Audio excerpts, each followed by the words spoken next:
The problem is acute. Nobody knows what's real anymore.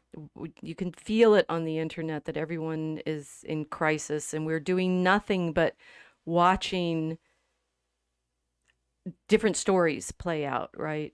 We have, obviously everyone is still very upset about Charlie Kirk's death, and the stories are just flying about, right? How can you tell? How can you, it's like there's this theory and that theory and this theory and that theory. And of course, the problem we have, all of us, is it's all mediated. I mean, quite literally through the media, but there's also this problem that everything is coming in layers, right? It's not just the one media. It's not just one layer of media, and you're trying to figure out what layer of transparency to have through that one, but it's over and over and over again. What do we think about this part of the story? What do we think about that part of the story?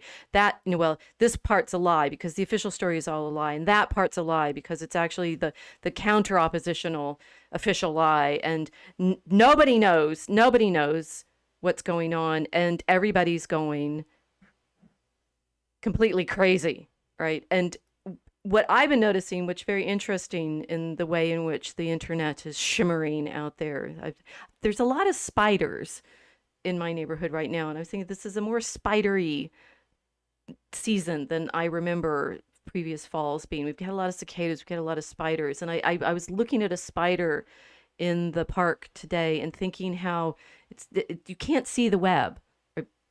Obviously, the webs are there not to catch people, but to catch insects.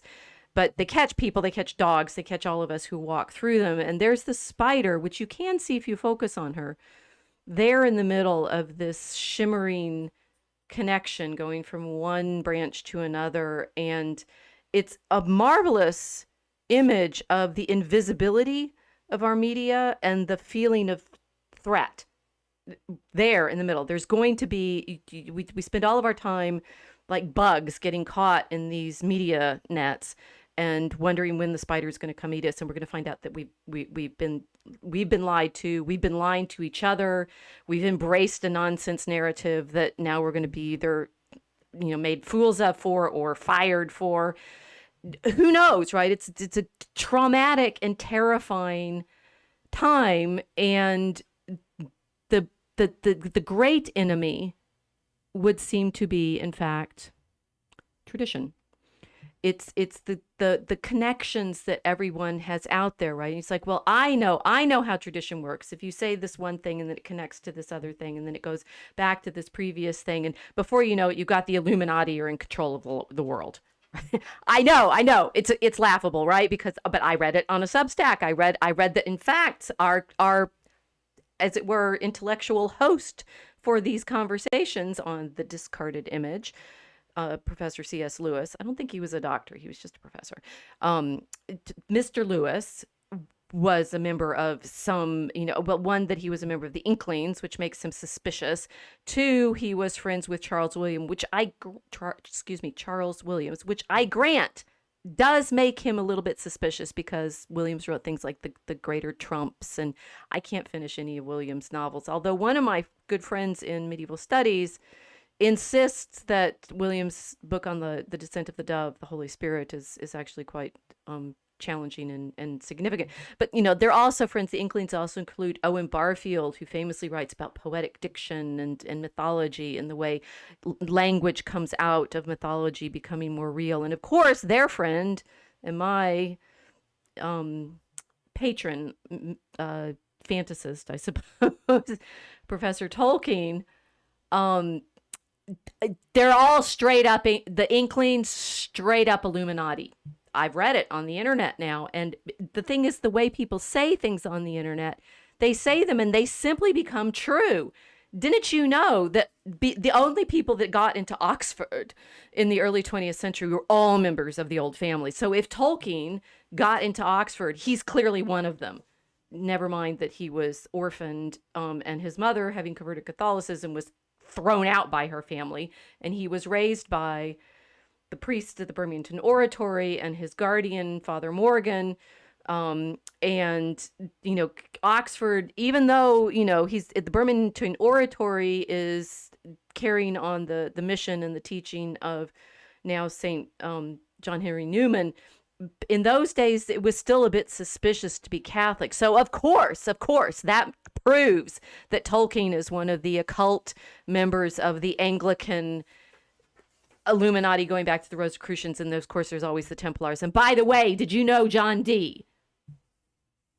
It's enough to make you nuts, right? And what's interesting is you're going to find, like, this is the tradition and the truth of the matter, that things are handed on over time, right? That they are handed on and grow and change. I mean, Tolkien has a beautiful, beautiful image in one of his letters about how tradition is like a tree, right? It starts, and he's talking specifically about church tradition, that it starts from a seed. Trees are actually governed greatly by the conditions in which they grow. So, for example, an oak tree planted among other oak trees will grow very straight, because all the neighboring oak trees will take up the sunlight that it needs, and so those trees grow very straight.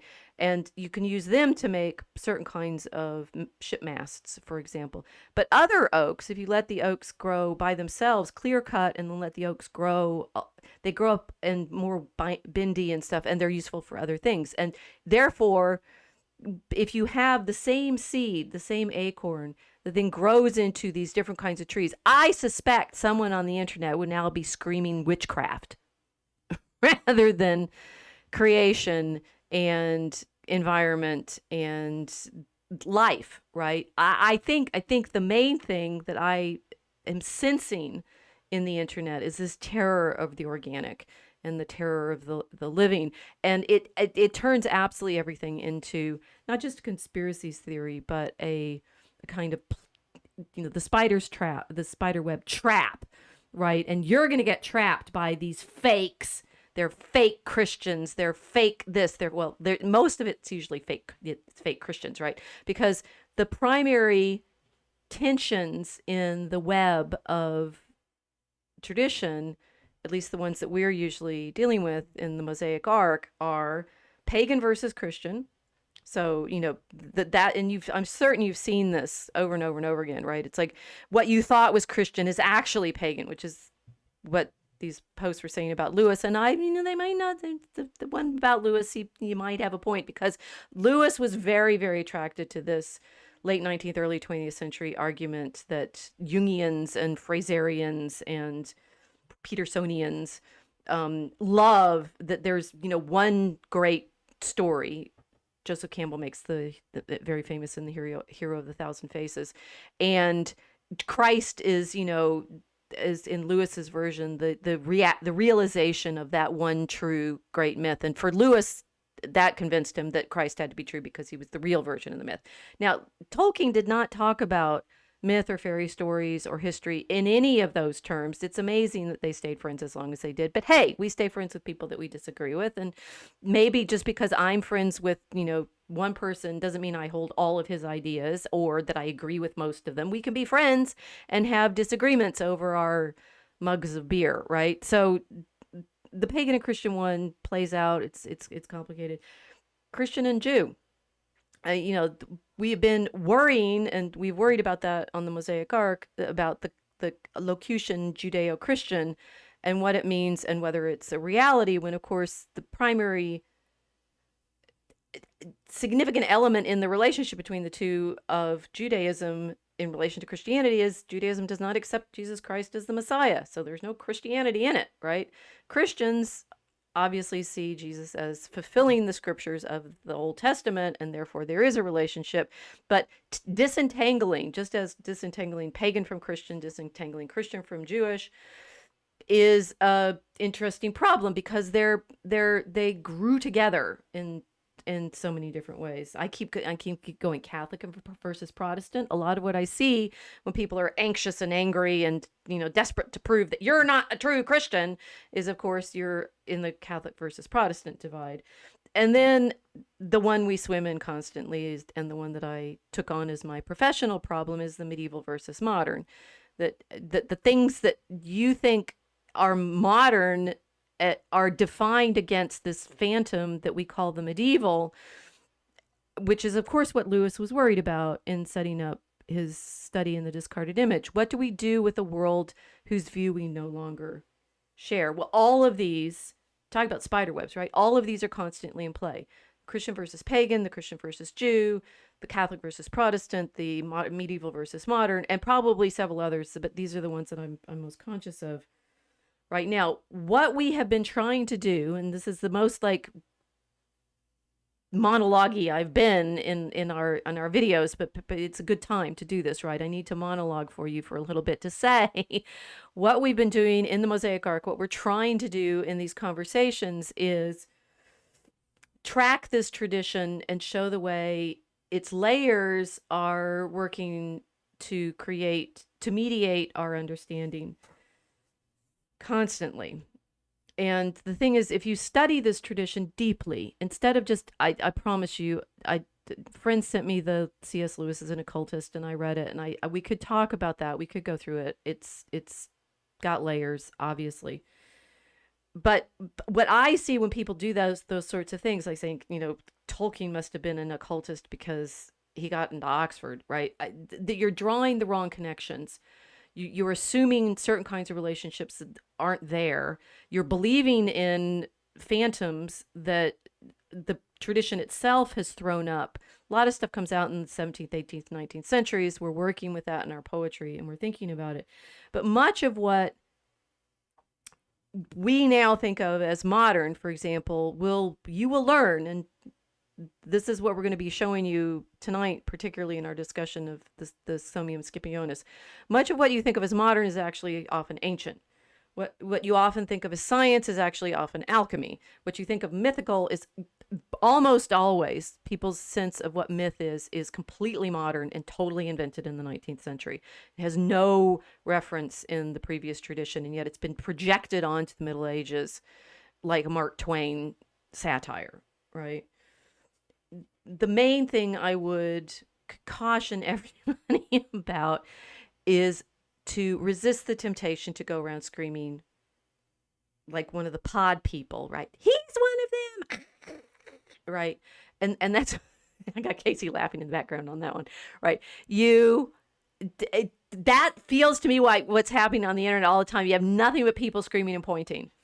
And hopefully what we're going to be able to do in these ongoing conversations this year on the tradition and the discarded image and the layers and the disentangling, one, we are Christian, we do serve our Lord Jesus Christ, and I do, challenge you, everyone who thinks that people who are not serving our Lord Jesus Christ can say that calmly, to consider that as a primary test. This is also a good one.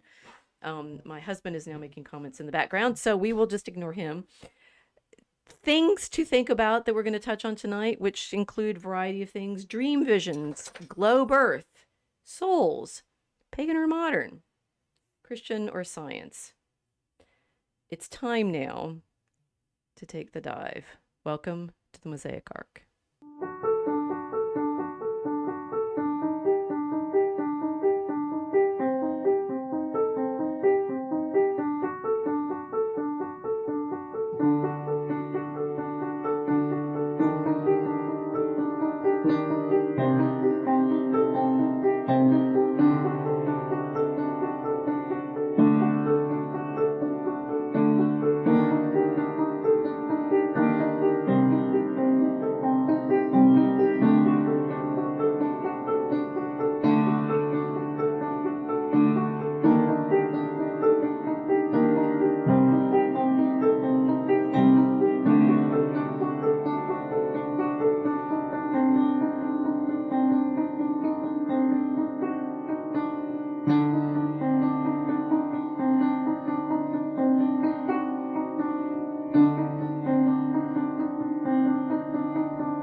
Okay. Are we ready now? We ready to to the deep dive. Well, we hi everyone. River Run says aloha. John Abrisi says hello. Jacob Hansen, greetings. Nice to see you. River Run is cheers to beers. Well, we need the beers. I think we really need the beers tonight. Yes, And a lot of beers. Jan God very appropriately says, I blame the Victorians. They're always straight up, right?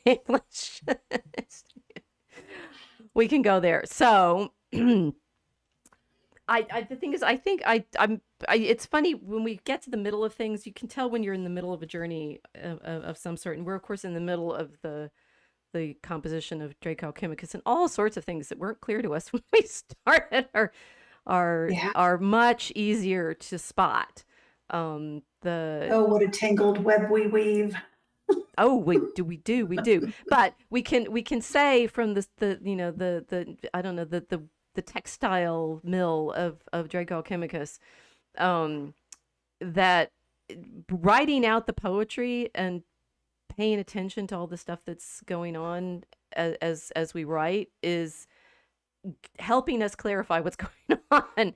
It's a good you guys, if it just like I recognize watching enough like YouTube videos about how you get more YouTube viewers, and one of the things seems to be give people advice. So because everybody's here on the internet looking for answers, right? So my primary answer is write something out, right? It's like you're noticing things, you start noticing things.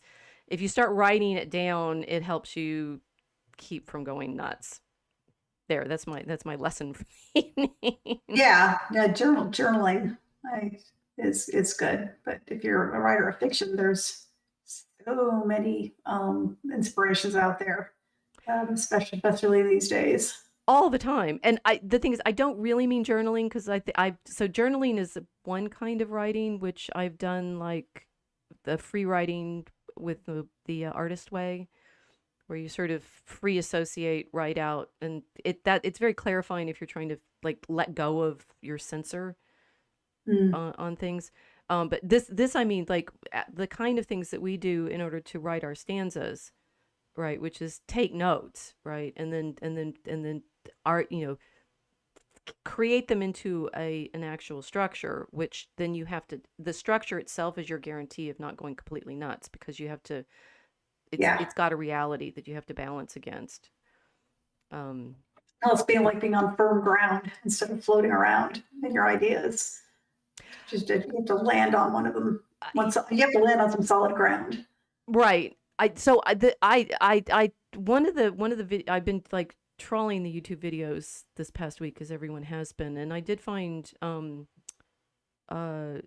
number of things that I've been sharing into the Telegram chat, but one of them was talking about the way in which if you spend all your time scrolling, you don't anchor anything, because you don't, and also just being able to sleep, or just being able to sit and not be taking in new information all the time.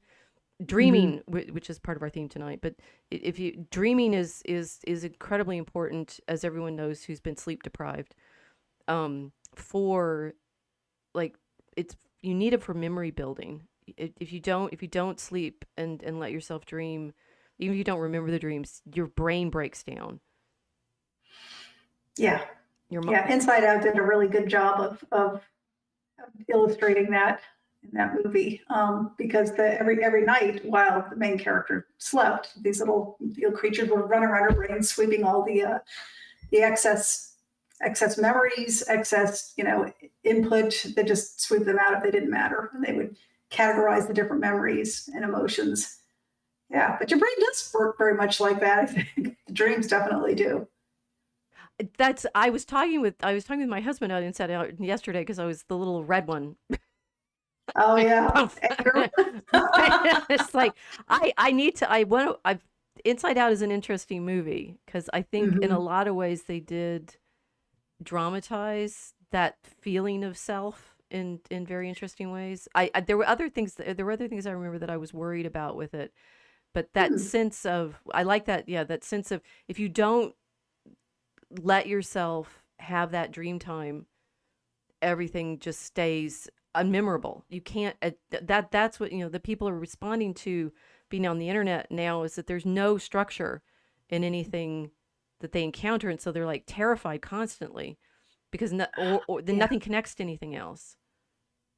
that makes sense. That makes sense to me. I've heard, I don't know if it's true, that if you don't dream, you would just go insane, with all of the information in your head, it's trying to make sense of everything you've taken in. Now, so what happens if you're taking too much in And all the especially if you're time? taking it in through all of the internet. Yeah. Yeah, yeah, that's what I meant.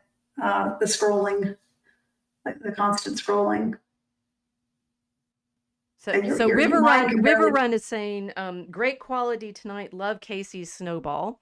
So we we My snowball. we finally achieved tech clarity, We'll right? see. So that we have made this easier for you all to dream with. I don't know, suppose. She's saying she just finished Sandman. We do not recommend reading Sandman, but that's something I haven't read, so I don't know what to do with that.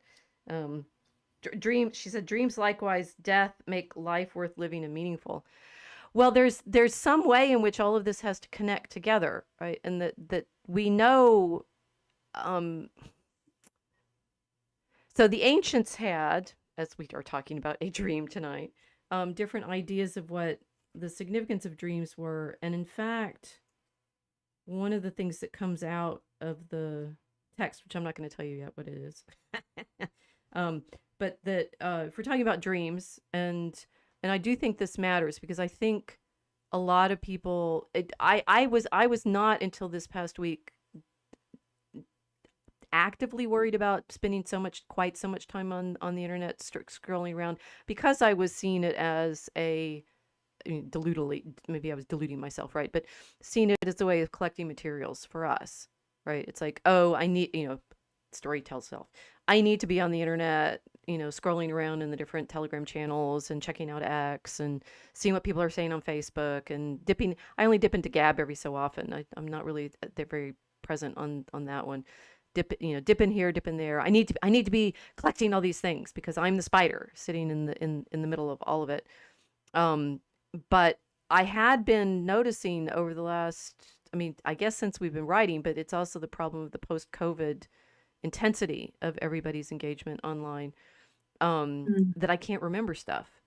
I mm, specifically, I can't remember. I used to, before COVID and before this dream time started, I used to be really, really, really good at keeping things in order chronologically. I could date anything, right? I mm. could remember. I mean, it's a sort of Dorothy Sayers little exercise in one of her stories when Peter Wimsey is demonstrating that if you follow the right paths in your thinking about a particular moment, you can remember things very, very vividly on a particular day at a particular time. It's in his murder investigation, so it's Mm. that. But that I used to be able to put myself very clearly in time, and I haven't been able to for the last few years. I get lost. I have no idea how long ago stuff was. That's funny. I just thought of a very long time ago, like 30 years ago. I took an improvisation class, just for fun, and when you got in the zone and you were just making things up on the spot constantly, if somebody just gave you a quick prompt and you would just go through it for a couple of minutes, and sometimes it would hit and sometimes it wouldn't, and and sometimes people would come up to you and say, "That was just hilarious. What can you say that again?" I'm like, Say what?" So Couldn't cool. And that's remember really anything. topical. Yeah. Yeah, because, and this, I mean, it's like, it's fun that I am recording tonight, right? Am I? That we're recording these things because we're doing improv now, right? It's basically Mhm. improv. Teaching for me, my improv is my necklace is getting caught. Teaching for me is a kind of, it's like you set up a problem, you set up a situation, like in improv, right? I like that you did that. I didn't know that before. You didn't had told me. Oh, It's yeah, excellent. No, a the thing couple is, people. it's really important because I'm an enormous fan of Keith Johnson's improv book as Hmm. a way of thinking about all sorts of interactions, including running classes, right? Because like Okay, yeah, that you makes have sense. right, and I actually that you've practiced it makes sense of why we're able to do this, right? I throw something out to you, you say yes, right? I'm just a big mouth, really. It's not the improv training. I didn't You're do it good like at that. it. Take the win. I just never shut up. That's my superpower. But But what you say about that flow state, like that you're in the flow, you're in the Yeah, intensity of the attention, and the flow in this situation is with each other, right? But of course, that what you've just described, I had not put it to, I'd not thought about that way. It's like what people want in the internet interactions is that feeling of intense improv flow. yeah, spontaneity, right? And yeah, lots of times, as we all know, spend any time on the internet, on any of the social platforms. There are a lot of people who have explosive emotional reactions to things, Mm. but there's just as many people who have these, and that's why I love it. These really odd, unique intellectual takes on things that don't necessarily ground in anything, but they're just interesting thoughts. And there are also some very natural comedians out there, a lot. Hmm. It's very entertaining. I do spend way too much time on it, Well, as especially the long as past you can week. pretend to yourself that you're taking notes for our poetry, that's Yeah, one thing. yeah, Um, but nah, nah. well, in any case, this layering in dream time of what we can know and what we can't know, and what's real and what's old and what's new, right? Sanjuro is asking, are there any deeply Catholic writers from any area that write about dreams in any way, perhaps medieval or in a mystic way? I'm glad you Hmm. asked. We're here there now. Um, Riverrun says, "Oh, your web collected a network of real friends. I am really happy about that. Casey is the best wingman. So there you go. Oh, Yeah, thank you. see. Okay, so this is the meta level we're here is we're trying to understand the tradition. We're also trying to understand our current environment. And it's interesting the way these two things are coming together, which is what's happened with our sense in the Mosaic Arc of living in this digitally recovered medieval, right? Which is why we're doing the discarded image, because we think it will help us make sense of some of the phenomenon we're experiencing in the internet, because it's like tying back in there. But there's also this problem, which is what my monologue at the beginning was. Should I keep doing monologues? Yes, no. Say in the chat. It was a good one. I'm a fan. It's a little refresher of a monologue. That seeing things that are in fact being generated in these conversations which have no roots in reality, right? That they live solely in the internet conversation, which is a little bit like sometimes you feel like when you're looking at the medieval internet of books, as Lewis described for us, the internet of books that lives in the books, right? That they're generating realities that don't ground either, right? So everything we're doing here is paralleling the medieval that we're also trying to explain. But in our mode tonight, one of the things that we're talking about is a dream, and one of the interesting things about it is it generated commentary, and in the commentary on this dream, there's a discussion of types of dreams, which Lewis points to for us. So he's saying, uh, in the medieval understanding, or in Macrobius's understanding, which is the commentator who I'll get to. See, if I actually talk elusively, so you have no idea who I'm talking about, and I didn't introduce our characters properly, you're basically in the problem that you are constantly on the internet, because you never know whether you can trust what you're hearing about, because you've never heard of these people before. Yeah. Haha. I will introduce them properly, but just a second. Anyway, our commentator, who's Macrobius, derives his schema about what kinds of dreams there are from the Anaerocritica of Artemidorus, the 1st century AD. So we're already in one of these trains of tradition, right? Macrobius commenting on Cicero, commenting, blah, blah. Anyway, they're all coming out. And he says there are 5 different species of dreams, 3 truthful, vertical, and 2 which have no divination in them, right? Because in antiquity, they have some idea that sometimes dreams come from outside us and can point us to messages, right? So the first kind is the Somnium, which is what the title of our text is for tonight. This shows us truths veiled in an allegorical form. Pharaoh's dream of the fat and lean kine would be a specimen. Referent there? Pharaoh's dream? Yeah. Where does it come from? Pharaoh's, well, Pharaoh's dream was given to uh, Jacob, right? No, sorry, Joseph. What am I thinking of? See, Yeah, Lewis does sorry. this to The you same name. constantly. I still do not recommend this as an introduction because if you don't know what he's talking about, you'll get none of his references. He Well, thinks, it's that interesting though, because it was a good introduction for students in the 1960s, but in the 2020s, no. We have to be even more specific. you Yeah, have, I mean, you could feel like he's giving you this esoteric occult knowledge because you have no idea what he's just referenced. Pharaoh's right. dream of Just the fat and lean kine would be a right. specimen. Maybe that's some kind of occult, divinatory thing. Well, yes, it's what the Pharaoh asked I Joseph know, to interpret for him. right. See, The Donny dream was Osmond. given to, right. Yeah.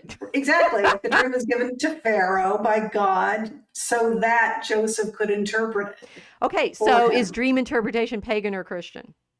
Oh, wait, Both. trick question, right? Okay, Yeah. so every allegorical dream poem in the Middle Ages records a feigned somnium. Nearly all dreams are assumed to be somnia by modern psychologists. Interesting claim. And the somnium is the dream in Chaucer's House of Fame. So in that sense, it's allegorical, right? Truth. The somnium shows us truths veiled in allegorical form, and that most Mhm. people now think of dreams through the Freudian lens of they're symbolic, right? So if you have a dream, it's a symbolic showing. So what is the difference between symbolism and allegory?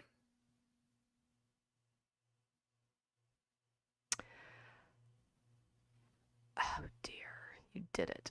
Okay. Well, according Look, to I never shut up. the simplest way is say, but Lewis wrote a whole book called The Allegory of Love, and what he's showing there is texts that make personifications. And there's also an excellent book on allegory by Angus Fletcher. And in their case, what they're talking about is allegoric as a particular literary form which makes abstractions, gives personifications to abstractions. For example, the Psychomachia, the battle of the psyche, in which the virtues and vices battle it out as Mhm. characters, right? Like the in the tarot cards, you will see some of these characters rendered as strength and temperance and Mhm. um, justice, right? And they're given female form, which is the Right. normal way of having an allegorical figure of those abstractions. That was Uh, very Greek.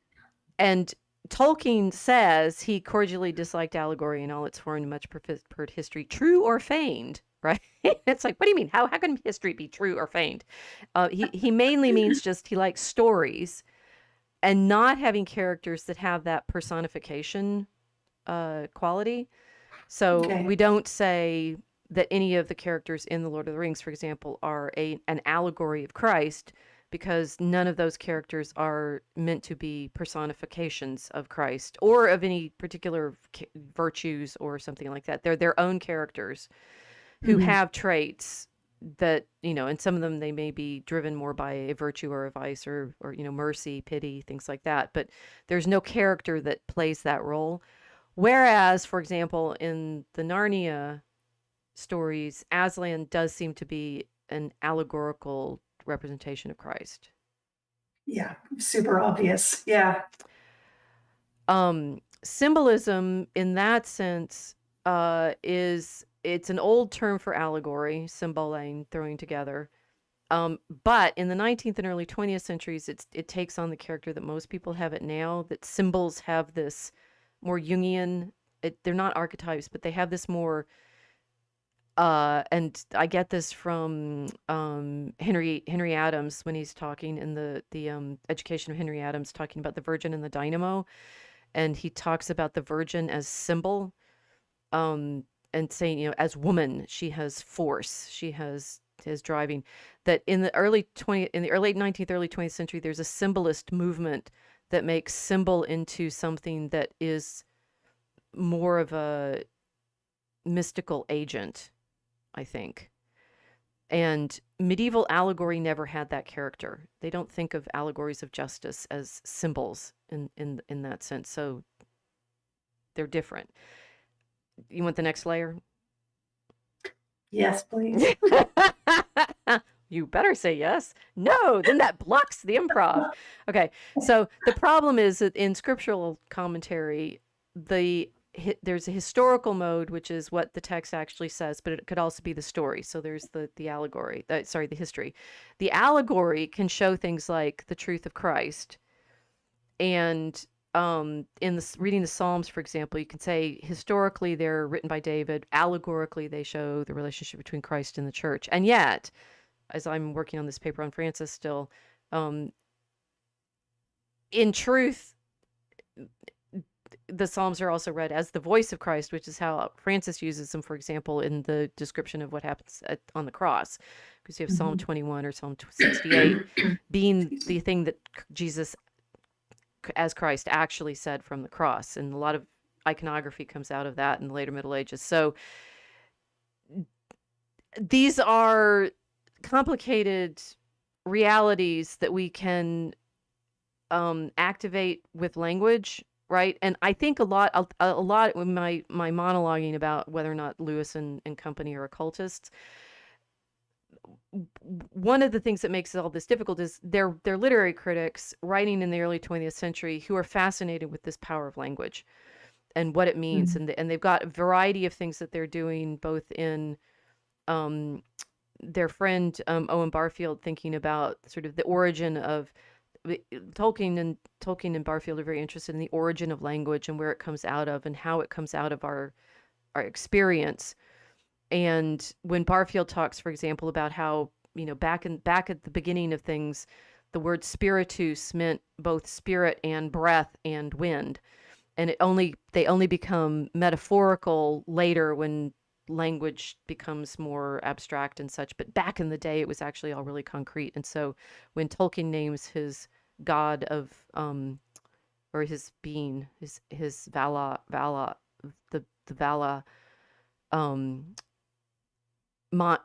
Manwe as the wind, right? Is he breath? Is he spirit? Is he wind? Well, he's sort of all of them. And that is a clear evidence that Tolkien had been sort of reading Barfield and talking to him about it. So this power that we have of storytelling and language, and then with dreams, what this is getting into with the, in modern psychology, the symbols or the allegories that you see in the things that happen in your dreams are both general, right? Freud famous. The thing is, Freud never really made a book of like X equals Z, right? It's like I think he usually riffed, free associated off of what he thought they were, because it seems like the explanations change, but they can be both general consciousness, like what Jung tried to do with the archetypes, or they can be particular to you, right? So. Okay, so symbols are more of an association. So symboline in Greek just means thrown together, right? Sim together, bowl, Yeah. right? Mm-hmm. And in that sense, the allegory will be a lot more complex. The problem is that these are not terms that have ever been used with, I mean, we'll find out. Scientific precision, what's that, right? It's trying to make technical language out of poetic understanding is very complicated. Okay. And that's what you might, I mean, Barfield in his poetic diction is actually trying to do this, show how language started from this kind of everything working together mode and has split off into fractured understanding. And his idea of recovering the ancient understanding is to recombine them.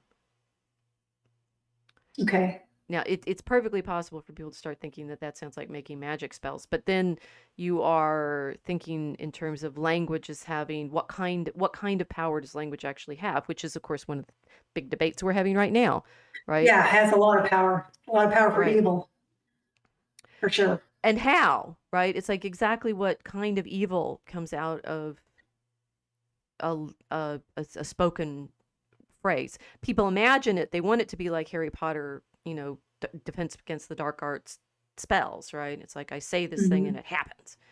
But, as far as we know, that's not real. Right? And Yeah, I hope not. But people seem to want it to be, right? It's like, I call No, they you always this and want it to therefore be. you become that. You're a toad. You're a Nazi, right? And if I turn you Right. into a toad, I can do what I do to toads or Nazis. It is very ironic. They're using Goebbels' own playbook to make these words magic by repetition. Mm-hmm. Right. The accusation, just keep repeating it, repeating it, repeating it until people don't question it anymore. Oh, yeah. And then somebody acts on it, and you go, "Well, what can you expect?" They were Right? hypnotized. They were, no, and this, I mean, so this is interesting. It's like nobody, our ability to talk about the power that language has is so impoverished right now. I mean, the last great thing that I was aware of that um, dealt with the level of the sort of the visceral quality of language was Lakoff and Johnson's study of metaphors we live by, when they started realizing that all of our language is metaphorical in the sense that it draws on our experience as bodies.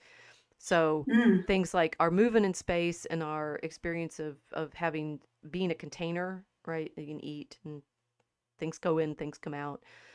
And that you start they started with an idea of realizing language was all about was conduits, right? We talk about putting things in words, right? So words become these containers for, you put the thing in the Yes. words and it carries things. And that they did some wonderful, breakdowns of ordinary English, showing how all of it's metaphorical, right? You're aware of some of the surface ones that are more um conceptual. I know we're aware of some of the metaphors sometimes. We're aware of ones that are no longer active, and they feel sort of dead, right? Fake. But a lot of the metaphors that we use are invisible to us in the structure of the language, and they worked and thought about that. I'm not I'm not in conversation with people that are looking at language as much right now, but I'm not aware of a revival of really thinking about how language works on us. I'm sure some people are looking at it. Well, they're Um, called advertisers for sure. yeah, right. There's all kinds of things that can be advertised, not just things for sale. Oh, Sometimes all it's an things. ideology, All right? Or things. yeah, Yeah, yeah. It's all rhetoric. It's rhetoric all the way through. yeah. Um, okay, everybody's just listening. Tolkien nailed it among a number of other things. His mother's love was strong. Yes, yes, we were right. Okay, so we're doing what Mhm. we'd actually planned. We actually had planned to do this as a commentary on this text, but we're never getting to the text. This is like a medieval commentary. When are we It's good actually going to text. get to the text? All right. We did promise we're about a dream, right? So we're talking about dreams and the experience of dreams, and we've just worked through the surface level of dream is somnium, which is truth that's veiled in an allegorical form. Okay. Another kind of dream that they recognize in antiquity is the visio. Um, Lewis, this is a direct, literal prevision of the future. Mr. Dunn's experiment with time is mainly about visiones. This type appears as a vision in Chaucer, Op. Cit. 1-7. Okay, that's a great piece of example. That's a great example of who's Mr. Dunn.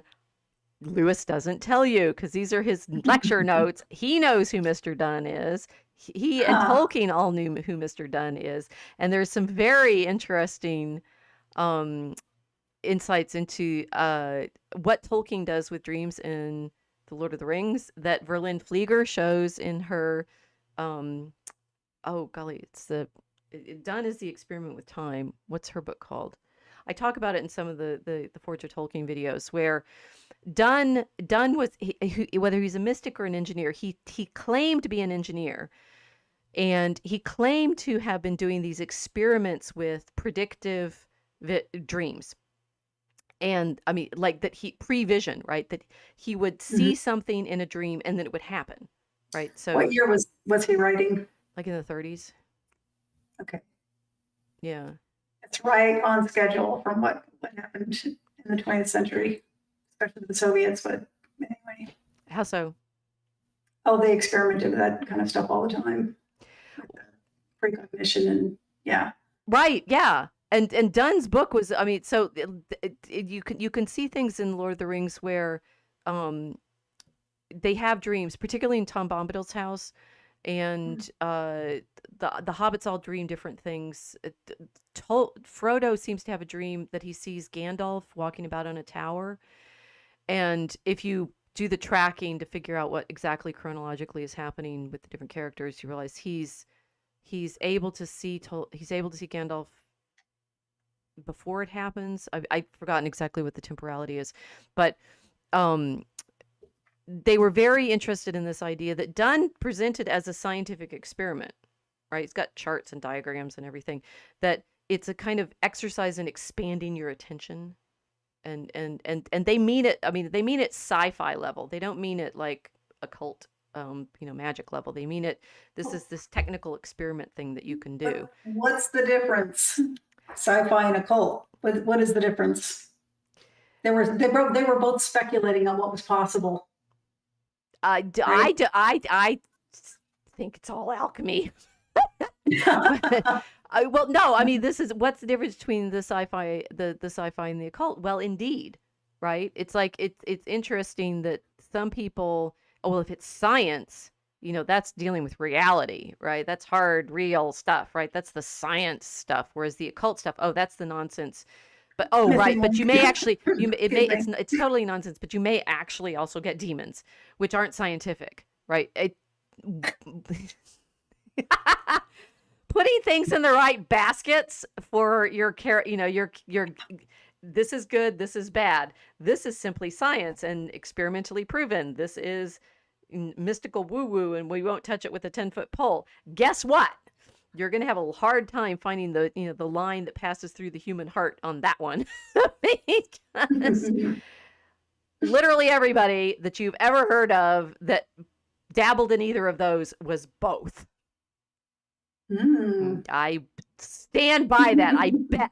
Here's my challenge, right? What should we do? See if you can find someone who's scientific and doesn't play occult games.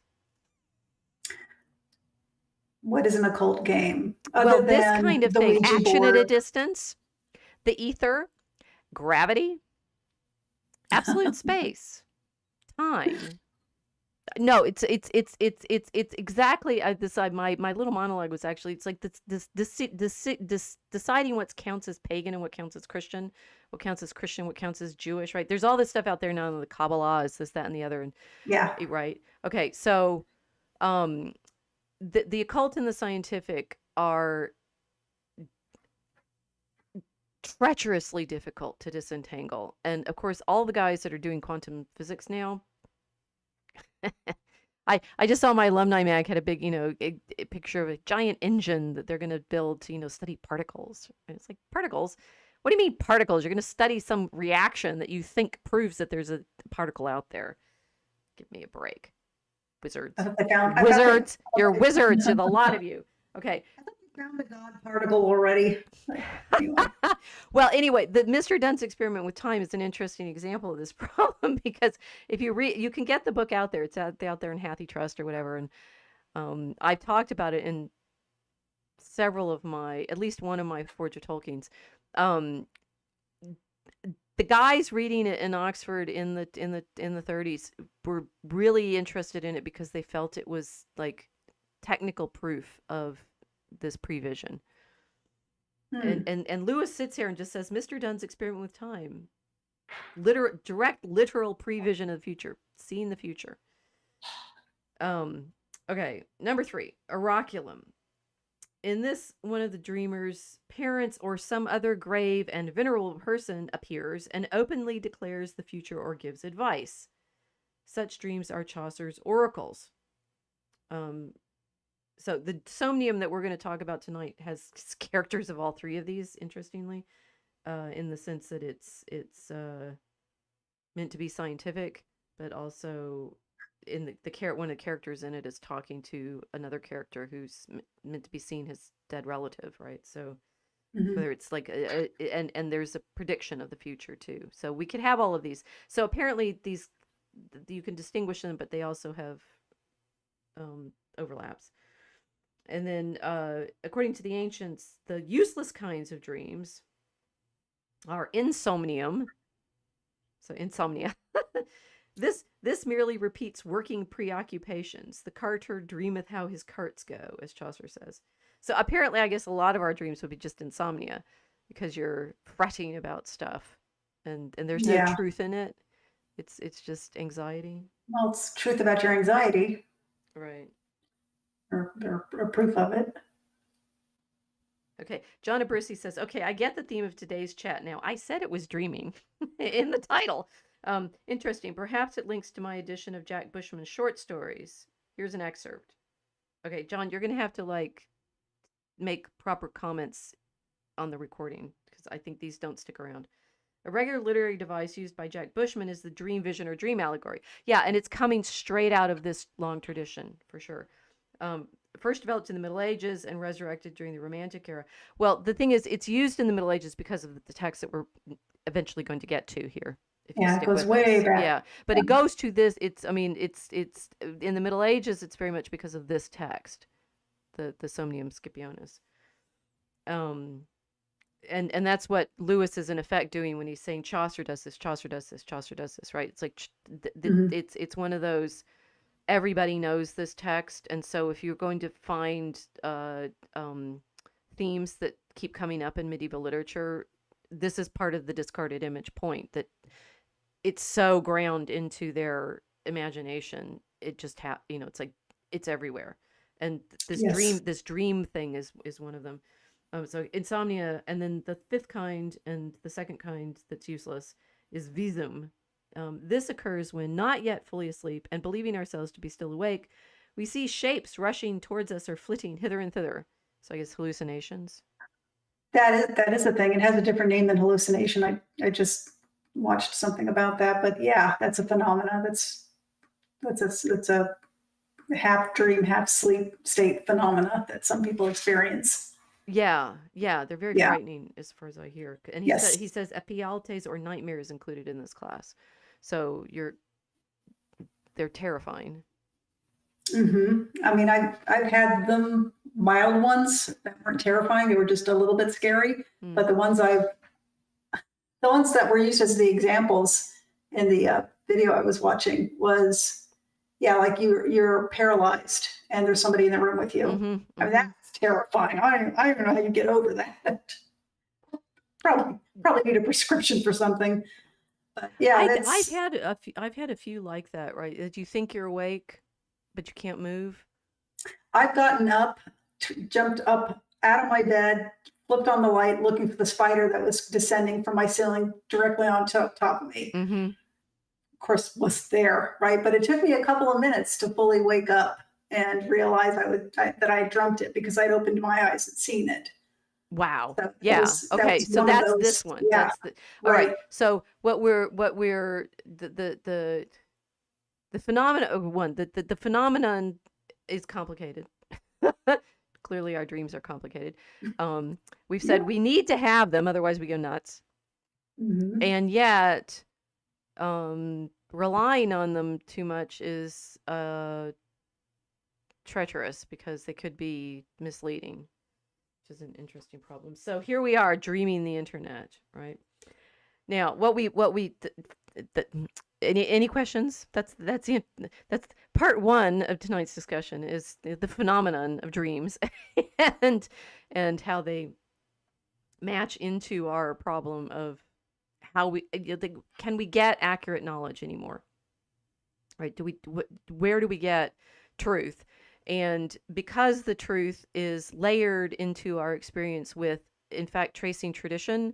I mean, this is I was interested in and sorry to see these discussions of Lewis, which may have some merit. Lewis did have different kinds of mythological thinking than Tolkien did. I grant that, but this fear, there's a massive fear out there right now of being able to tell, in my categories, pagan and Christian and Jew, medieval and modern. What's my other one? I think Catholic and Protestant, right? It's like, which and if Lewis has been, by way of the current conversation on the internet dropped into the bucket of not Christian, pagan, not even just Protestant, just terrifying, right? Suddenly, the the book that we were using just as a frame for like pointing out the difficulties of all of this thing is itself now complicated. That people are currently quite panicked almost. It's not satanic panic level, but on social media, they will talk about who was in the occult, who wasn't. Mm-hmm. And a lot of people on Substack will write about this. And I think they're rather alarmist about it. In the 20th century, in the early 20th century, people were talking about the occult. That's a holdover from the 19th century. But then they started experimenting and looking at it scientifically, as you just pointed out. And a lot of people had a passing curiosity about it or interest in it. That doesn't mean they were worshiping Baphomet. I think that's quite a leap. And that is the leap that this particular conversation has made. But it's this the question of, I think the point about Lewis's discarded image generally is we don't understand this literature anymore because it's grounded in a different worldview. That too, but even that's kind of related to what I just said, though. Yeah. No, I agree. The 20th century is not today. And so when you see people mentioning things like this, you automatically assume it has pre-degenerated to today's level where people would be doing these kinds of things. We're just openly practicing witchcraft and such. That wasn't the case necessarily in the early 20th century. I wouldn't assume it. Well, I'm sorry to tell you, they actually, I mean, Crowley definitely was. No, there were some people, but not everybody. And the assumption now is that anybody who had a passing interest in it or read about it, even from the scientific perspective, must have been another Aleister Crowley, and that's not necessarily the case. Right, but that's the problem of the discernment of knowing, like, what kind of knowledge is permitted, what kind of knowledge is truthful, how do we have access to the truth when everything seems to be, sent to us through these. I mean, it's mediated in the quite literal, McLuhan sense of here we are in this media environment, and then you realize it's mediated also by. Well, Lewis, one of the things I see with the 19th century, everybody needs to read Ronald Hutton's book on the Triumph of the Moon and on the actual modern witchcraft stuff, because you'll find that a lot of the things that you think are medieval that go back in the tradition, they're completely invented in the 19th century. Yeah. And Hutton, who's a very, very excellent scholar of early modern England and Tudor Stuart and pagan religions, and shows you, Hutton is brilliant because he's actually able to track concretely, doing good history, through where all of these things come from, and it's projected onto the Middle Ages constantly, which is one, because it's projected onto Catholicism, and if it's woo mystical scary mass stuff, it must be a black mass because there's no such thing as Christ's mass, right? And I did find this tendency frustrating. It's like, well, Tolkien was clearly he's the most devout Catholic you could possibly find, and it's quite a slander. It's enormous slander. It's just really horrible. Yeah, it's almost as if people don't want it to be true that he was a devout Catholic, so we're going to retroactively assign him some kind of occult status, which is just dumb. Oh yes, to the point of saying, the Lord of the Rings, witches use it, you should burn it, right? So this is a challenge. Witches use it. Okay, this is my wedding ring. It's not symbolic of anything. I must be a witch. Yeah. Well, okay, but disentangling all of this is challenging, and is going to continue to be challenging the further we go into all of these discarded image layers of things. For example, here we go. Here we got our images tonight, right? The image of the cosmos that they're working with. Now, we are actually going to do a proper close discussion of our primary text tonight, which is the Dream of Scipio that was included in the 6th book of Cicero's On the Republic. Now, in other news, I just read a very interesting Substack article about what a bad guy Cicero was. Evident, not maybe in this text, not for the reasons of this, but Cicero talking about him this long after. Well, Yes, because Cicero, I mean, one, we're still talking about him because he Yeah. was, the great orator and the great writer, but he's also, and he's the spin doctor of the day. That's literally what he did. I mean, Yeah, it's he was like, the orator, right? well, I mean, he's quite blunt about it in his books on rhetoric, right? And you set up Hmm. your narrative, and you're going to first capture the goodwill of your audience, and then create the narrative that is going to persuade them to your side. And of course, we have examples of his persuasive speech and things like Catiline orations and things like that, where he managed to, I don't know whether it's at this level, right? But there's the Catiline conspiracy. Did he completely invent a conspiracy to have a bunch of his political enemies, murdered? Who knows? Possibly. He was on the side of the oligarchs and the Senate and the senators who wanted to preserve the republic. Sound familiar? Yeah, it does, doesn't it? Right. Yes. And Our our democracy. democracy, and Not yours, never, ours. forget Yeah. saying it's the next Hitler, right? It's the next Caesar. Wait a minute, wait a minute. Which one? Any of them. They're the emperor. Right? So as we're reading Cicero's, dream of Scipio from the Somnium Scipionis, which is only preserved not because Cicero's full republic apparently is largely lost, but this dream is preserved because it was made a subject of a commentary by Macrobius in the fourth or fifth century, right? And Macrobius, it's like I think Lewis actually gave a Macrobius is one of these threshold characters because it's a little unclear what he is. Lewis says Macrobius lived at the end of the fourth and the beginning of the fifth century. His religion also has been doubted, but there seems no solid reason for supposing that it was other than paganism. He belonged, however, to a circle in which Christian and pagan could freely mingle. The Christian Albinus and that great pagan champion, the elder Symmachus, were among his friends.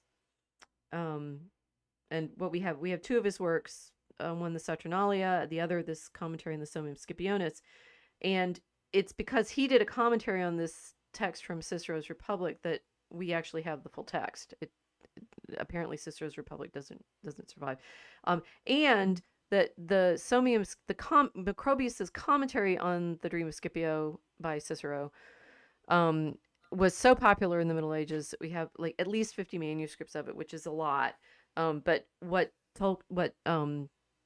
Lewis is also pointing to and saying this is one of the seminal texts, right? It's one of the critical texts for creating this literary imagination of the Middle Ages. Everybody knew Macrobius's setup and use it, as Lewis is constantly showing you, in their. I mean, it's the same way we in Draco Chemicus are using things about the meanings of the metals or the geography of things. It's like you Chaucer puts these kinds of technical details into his poetry for his characters knowing certain kinds of things, right? So I got a little detrained there. On the one hand you could want to trust this, right? Because it's Cicero and it's Macrobius the pagan commenting on Cicero, but the next turtle down is when you can trust Cicero about anything, including the main characters that he puts in this dream.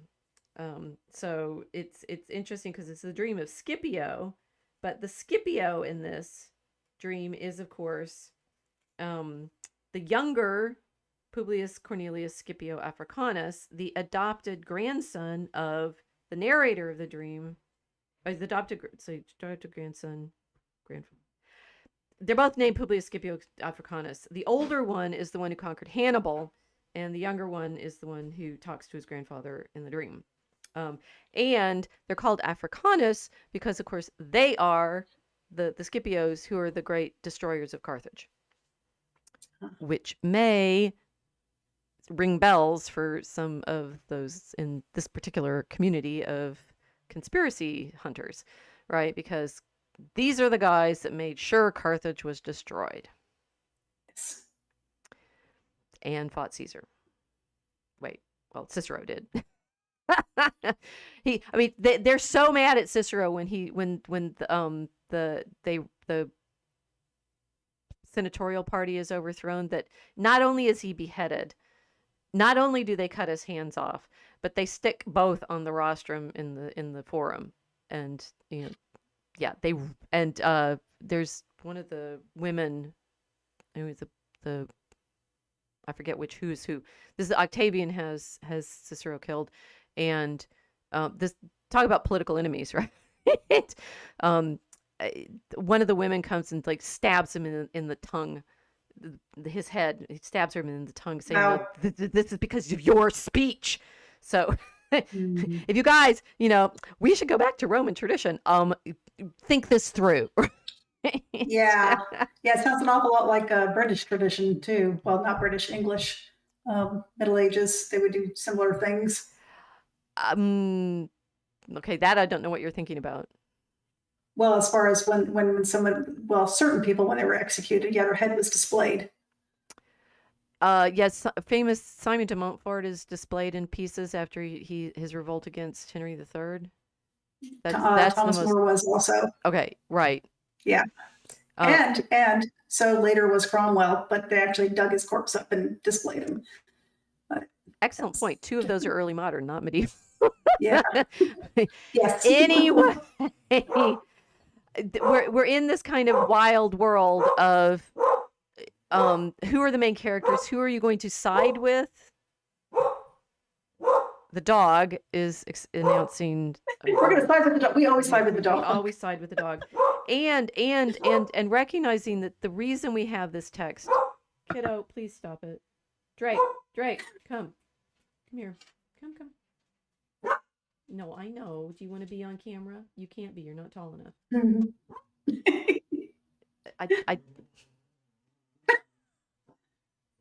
Well, he hears something. It's usually just squirrels. It's the ghost of Cicero. It's well played. Yes. Well, I can't get up because I'm kind of trapped in my pod here, and I have nothing to throw at him or anything. So you guys just have to deal with the dog. Just say shoo, Cicero, shoo. Shoo, Cicero, shoo. It's Cicero's ghost coming to defend himself against the calumny of saying he's actually the rabble roused. He's actually the problem. No, he's he's of the senatorial oligarchy that is nervous about Caesar's popularity with the people. And so there's so many parallels. Okay. Yeah. So if we think about that in terms of the setup for the dream and who are the characters in it and the kinds of claims that they're making, the interesting Drake, stop it. Please come here. Please come here. Come on. Now stay with me. Sit. Yes, you're gonna stay quiet. No, you're gonna stay quiet. I can't concentrate if you're doing that. Please stop it. No. Stop it.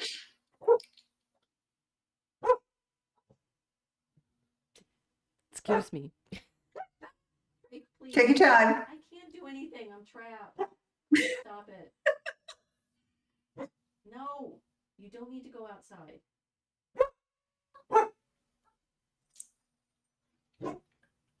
Okay, just shh. I don't have any treats. We've never had quite this problem. We're clearly tapping into the energies. I think so. Okay. He's growling at something. This is okay. I don't even want to think about what we might be tapping into. What is the chat saying? Is the doggy's name Drake? Yes, the doggy's name is Drake. Yes. No, she has a pet dragon. I have a pet dragon. He's a corgi. Therefore, he deserves to be a pet dragon because he's a Welsh red dragon. Ooh, Cromwell. Nice. Oh, this is good. Sanjuro says Cromwell, one of Melkor's ring wraiths. Ooh, I like it. Caesar is so before cool. Cat in a box. Okay, that's cool. Anyway, I forgot what we were talking about. I'm trying to set how Cicero Cicero may be an unreliable source. Macrobius is an interesting level of commentator because his commentary is going to do, which we're not going to really get into deeply right now, but all sorts of Neoplatonic stuff. But because of Macrobius's commentary,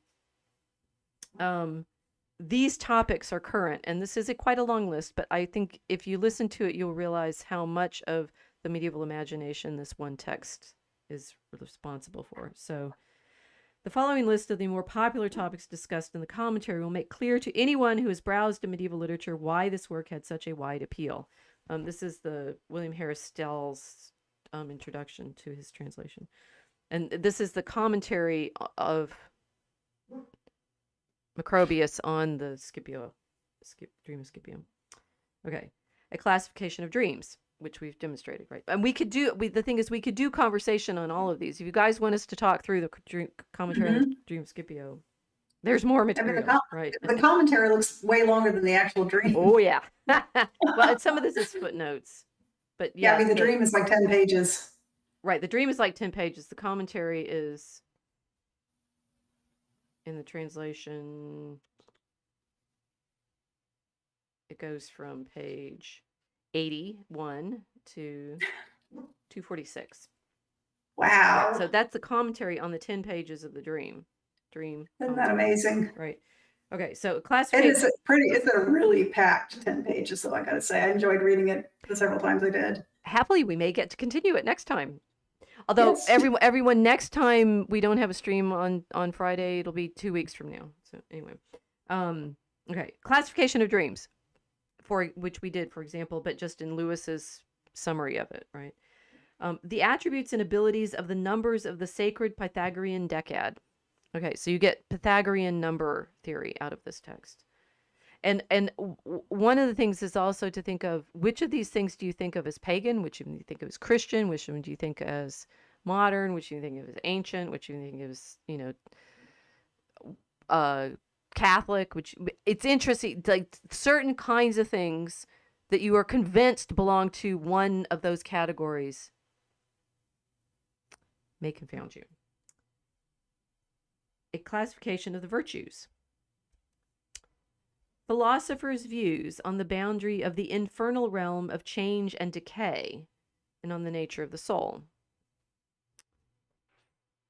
The steps by which the soul descends from its celestial origin to human bodies. Didn't expect that, did you? The Neoplatonic hypostases and man's endowment therefrom with intellect, sense perception, and growth. So there's a whole psychology and cognitive science in here. How man differs from animals in the vegetable kingdom. The motions of the celestial sphere and planets. The order of the planetary spheres. The method of determining the relative sizes of the sun and earth. The method first used in marking off the signs of the zodiac. The proof that the earth is in the center of the universe. The account of Pythagoras' discovery of the numerical ratios of the musical concords and their physical explanation. The numerical ratios, planetary distances, the explanation of the origin of the harmony of the spheres, the location of the 4 inhabited quarters of the globe, and the impossibility of intercommunication, the equatorial and meridional oceans and the causes of the tides, the duration of the world year, the doctrines of Plato on the immortality of the soul, and the refutation of Aristotelian views. All of that in this book.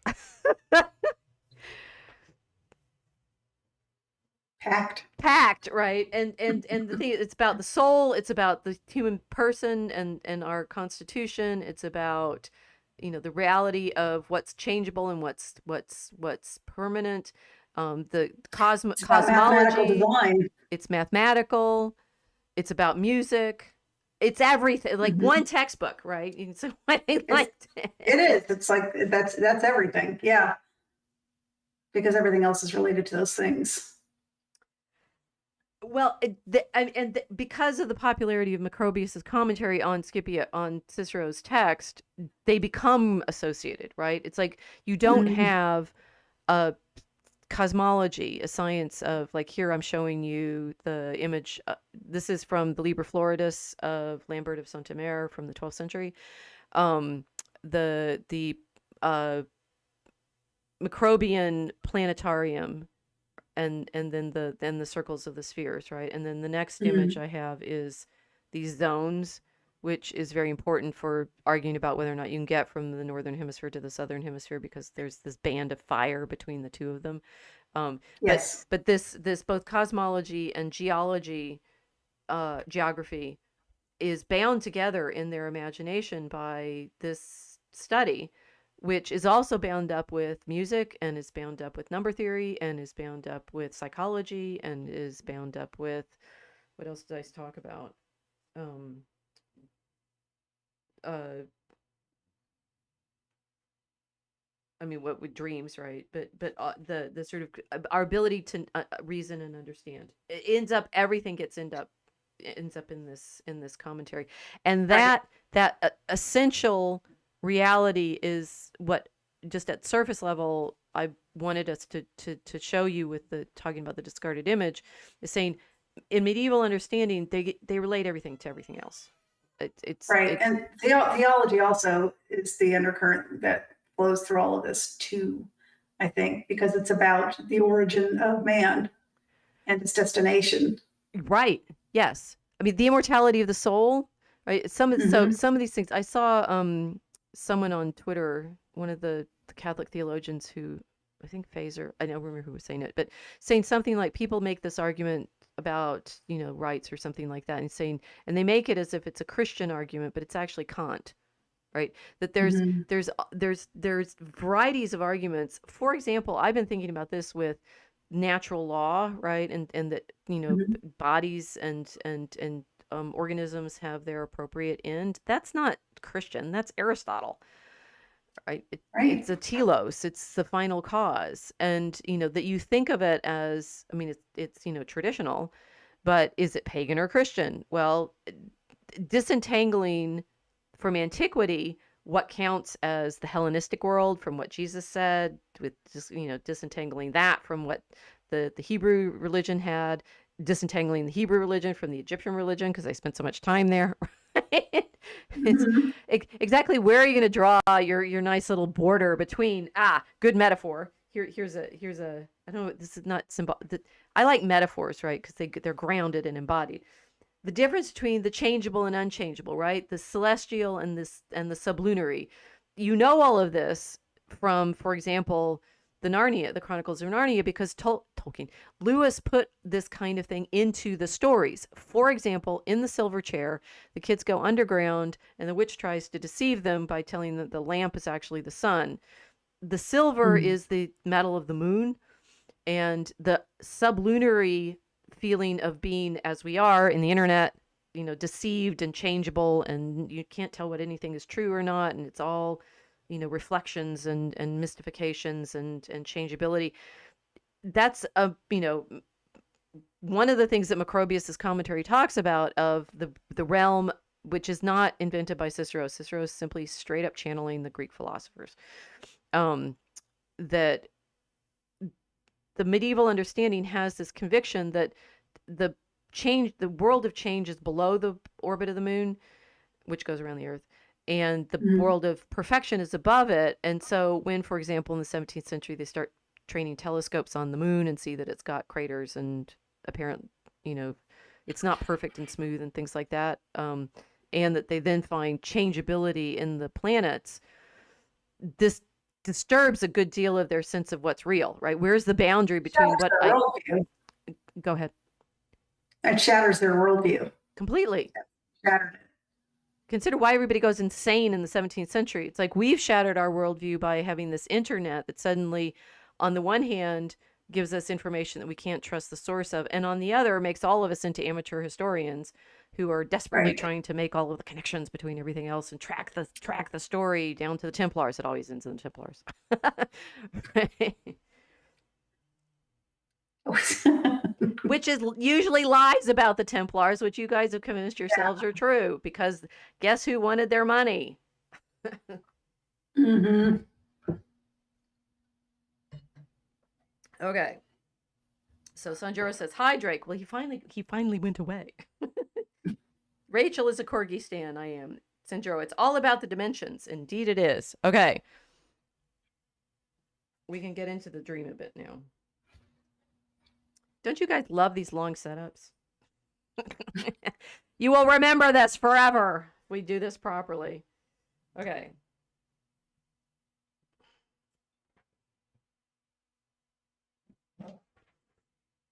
Things that you noticed, my reader. Casey. Yes, things that I noticed about the dream of Scipio. Things that you noticed about it to help them think about what kind of Okay, text this is. okay. The entire dream seems to be a concentrated study in, well, everything in existence to these people 2,000 years ago, right? You have the stars, the planets, the earth, man, his place on it, where he came from, where he's going, what his obligations are while he's at his post. He referred to it as his post. Um, Interesting, it was anti-suicide, because I know the Romans did practice that, but it was very anti-suicide. It's He said, very anti-suicide, yeah.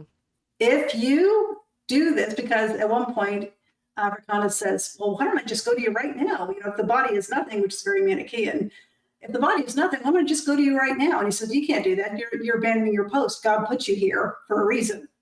Don't abandon your post. So he's talking to him like a soldier. And I thought, oh, that was actually very nice. I like that. But basically, it's like their entire universe, intellectual and physical, in 10 pages, if you can imagine that. Yes. That's my impression of reading this. So there are interesting things like one, this dream vision stuff, which I think Lewis is pointing this out, that you get thanks to the Somnium Scipionis, you get things like Dante. You know, doing the dream travel, right? Says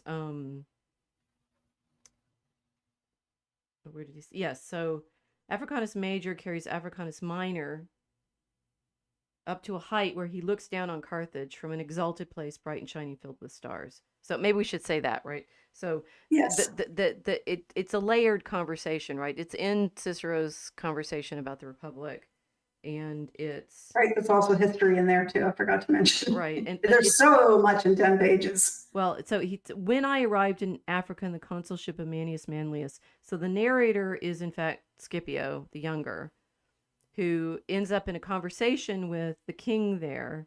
The king, Massinissa, brings up Scipio the Elder, Scipio Africanus, and then Scipio the Younger falls asleep, explaining that he dreams that his grandfather, who's his adopted grandfather, in fact, not his biological grandfather, he dreams that his grandfather, Africanus, is standing there, and this interesting historical detail. He says he recognizes him. Did you catch why he recognizes him? Yeah, I said, you look just like your picture. It's not just its portrait mask. What he says is it looks like you look just like your death mask. Oh, okay. Yeah. Okay.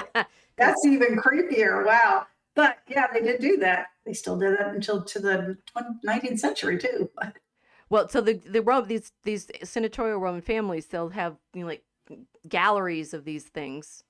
They take them when the people die, right? And so you have yeah. The Scipio the Younger says he recognizes Scipio the Elder because of his death mask, not because he remembered him, right? He says I recognize this portrait mask. So we have here he's been talking to his grandfather. His grandfather then appears to him in a dream. I mean, it's like it feels like Dickens, right? It's like you know what I thought? I just happened to think before we went on that they're in the Milky Way, and he said that's explicitly the spirits are up in the Milky Way. Mm-hmm. I thought that sounds just like the beginning of It's a Wonderful Life when Clarence is talking to Joseph the angel, and they're in the Milky Way. And one star is talking, and the other star talks back. And I thought, oh, I wonder if he got that idea from this. He could have, right? And so here's an example of the degree to which it's like, at what point do you say this is our real, you know, whose tradition is it, right? Are we going to eradicate everything from our tradition that isn't in the Bible? Are we going to, I mean, and then, you know, figuring out what's in the Bible and what's not in the Bible is sometimes, you know, something of an exercise, because the Bible sometimes refers to things outside of itself. So do you go there, right? Go to Enoch because Jude mentions it. That like you said, here the angels are in the talking, or the souls are talking in the Milky Way. And if that's a cosmology that they have from antiquity, who's antiquity, right? Do the Hebrews have the Right. same cosmology as everybody else? Well, sort of. Yes, probably. But this is the I think Greek they one. did. Cicero is giving you the Greek one, which is interesting because he's got the Afrikaani talking about it. Right. What is really apparent when you read this is that Cicero is referencing much older Oh sources. yeah. I mean, he doesn't come out and say this is the reference for this. You just know by the way he's writing it that this is very old knowledge he's using. It's just true in his, I mean, it's not allegorical in the sense that he thinks it's a symbolic. He's saying these, I Right. mean, I think it's a literary dream because he makes this Hmm. story about how the narrator has the dream, but the things shown in the dream are meant to be true, Yes. not allegories of things. No, they're meant to be. No, they're meant to be literally true. This is the way the universe is ordered. Right, right. Yeah. And so they're in the dream, they're hovering over Carthage, as it were, right? Which is what Skip Africanus destroyed. Or, I mean, Carthago Delinda Est, that happens in 146, right? So Mm. this is supposed to be happening in 149. So it's in 3 more years, the dreamer is going to destroy the city. Mm. Because, as we all know, because of the Roman version of the story that we have, Carthage is the great enemy that sacrifices and eats babies, right? Yeah. Which I sometimes sort of wonder. But You wonder if it's propaganda? oh man, right? We've gotten used to, it's like, talk about, if Cicero is not Well, the good guy, he's busy making propaganda about okay, Caesar. but I mean, they're not necessarily mutually exclusive, though, are they? I mean, people had tried to say that the Spanish were propagandizing the Aztecs and the Mayans, saying they didn't do that. That was just propaganda. And then they found all these skulls by the Right, tens of thousands, right. right? So there was archaeological evidence to back it up. Well, so I mean, this Hard to say. continue with our theme of how do you know what's true? How do you know that, the Lewis is an occultist and Tolkien is actually Catholic, versus they're both Luciferians, versus, well, Cicero is the good guy and Caesar is the one who actually wants to destroy everything. No, in fact, it's Cicero that wants. Consider that Cicero's Republic, fits in everybody's imagination as, one of the great classical, the thing is, I haven't read the Republic, so I've read his stuff on Neither. oratory more, right? I've read the rhetorical Mm. pieces, and everybody has to suffer through some Cicero in Latin class. And the humanists in the 15th century decide that they want to write like Cicero because they want to be all pompous and showy offy.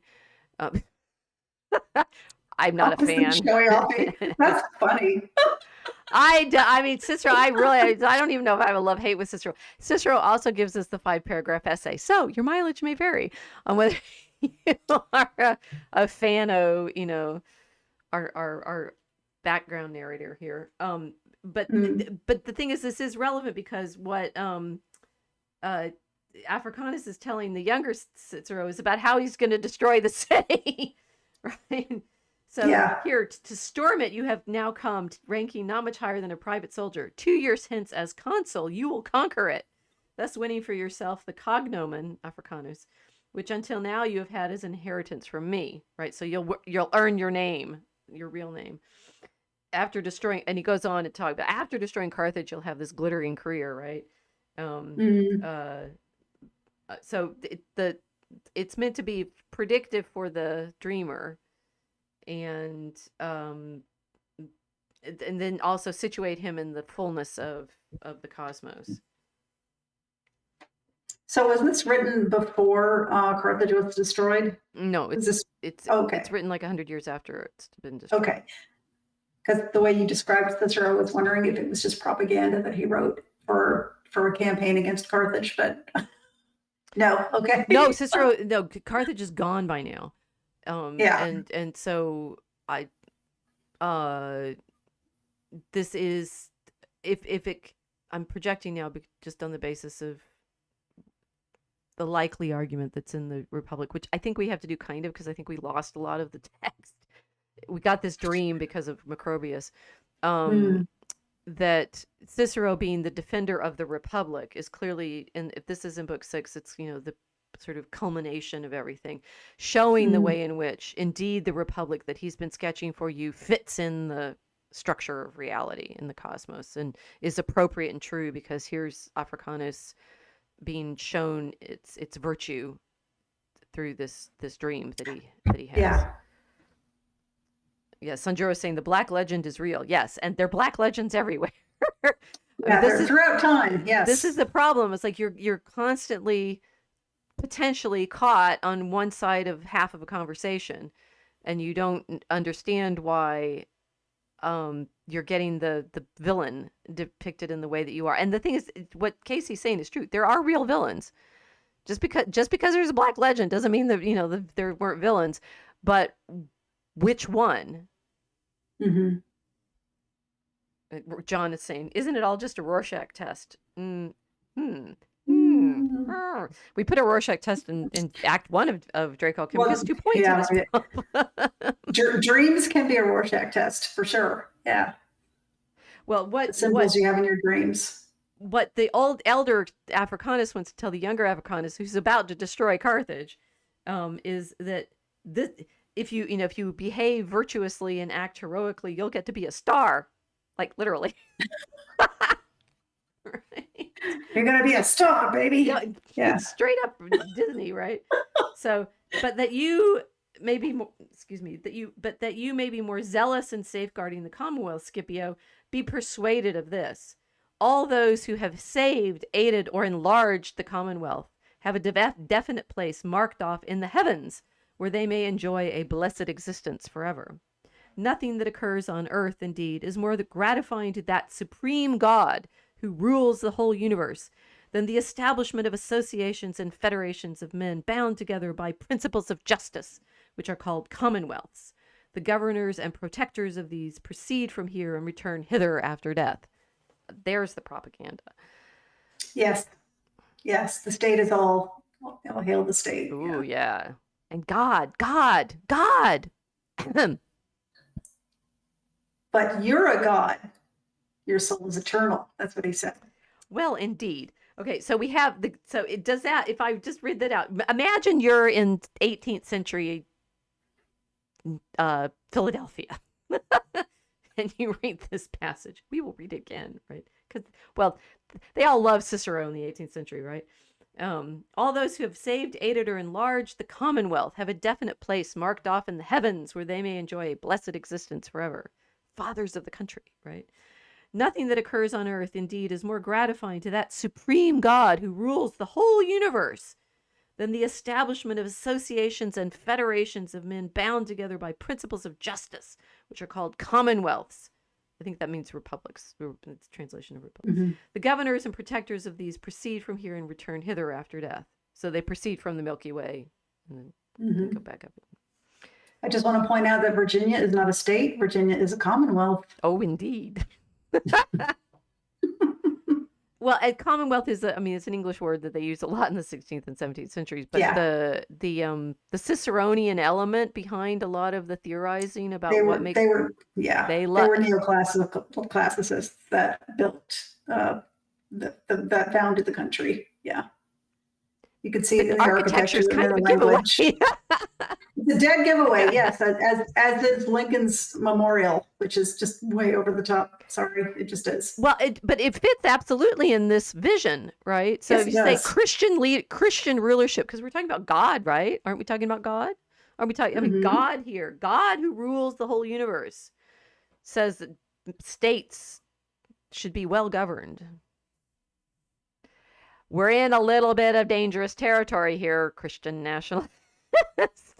Yes. Those who want to say that we are founded as a Christian nation and, government and blah, blah, blah. I've got another colleague's book who's written on this, and I'm primed to read between the lines, right? Because this is not Christ. and neither would Macrobius make it Christ because he's probably pagan. All of the, the commentators later might say, well, and I'm wondering now about Dante's use of Macrobius, because he definitely uses this image of Dante's, ascent in contemplation through the celestial spheres, which we're about to do, right? Hmm. Dante's very much a recapitulation of this dream. Yes. And that, some of the things that Dante was very interested in was, uh, arguments for the monarchy as against the papacy because of Hmm. Italian politics at the time. So when they get to Jupiter, there's the cantos around Jupiter in the Paradiso have to do with the rightful government and monarchy and things like that. But Hmm. it has this very, Scipionian flavor of destiny, and Hmm.